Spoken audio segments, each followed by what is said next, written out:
sisintu waxa ay ka mid tahay dalagyada dalkeena ka baxa waxay aad muhiim ugu tahay caafimaadka bini'aadamka waxaana laga helaa nafaqooyin kala duwan haddaba saliidda macsarada oo loo yaqaan boqorada saliidaha oo dhan ayaa laga shiidaa sisinta cunno ahaan ayaa loo cunaa cabitaan ahaanna waa loo qastaa waa loo cabaa haddaba daawadayaal maanta halkan waxaaynu ku soo koobaynaa waxtarka iyo faa'iidooyinka caafimaad ee laga helo midhaha sisinta iyo cabitaanka sisinta oo si aad looga isticmaalo meelo badan oo ka tirsan dhulka Soomaaliyeed gaar ahaan xilliyada qaar sida bisha barakaysan ee Ramadaan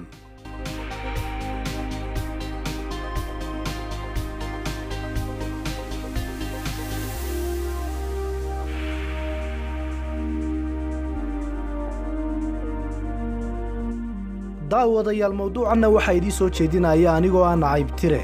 waxaanad barnaamijkan kala soo xidhiidhi kartaan ciwaanada shaashada kaaga muuqda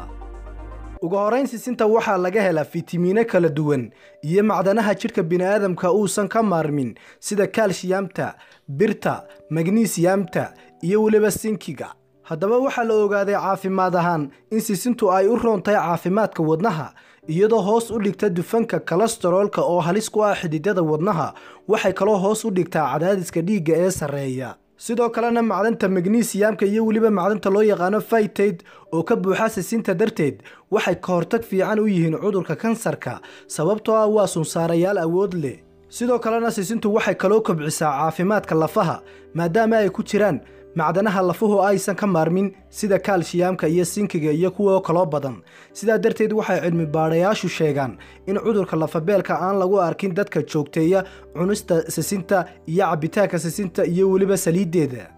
sidoo kalena sisintu waxay sare u qaadaa dheefshiidka waxayna dhaqaajisaa murqaha mindhicirka waxay kaloo ka hortagtaa calool fadhiga waxa kaloo sisinta loo adeegsadaa ku daaweynta rheumatismka iyo riixa maadaama ay hoos u dhigto waxyaabaha keena xanuunadaas geesta kalena sisinta waxa laga helaa oo ku jirta macdanta loo yaqaan copper oo caawisa in birtu ay jidhka ka faa'iideysato sida darteed waxa ay ka hortagtaa dhiig yaraanta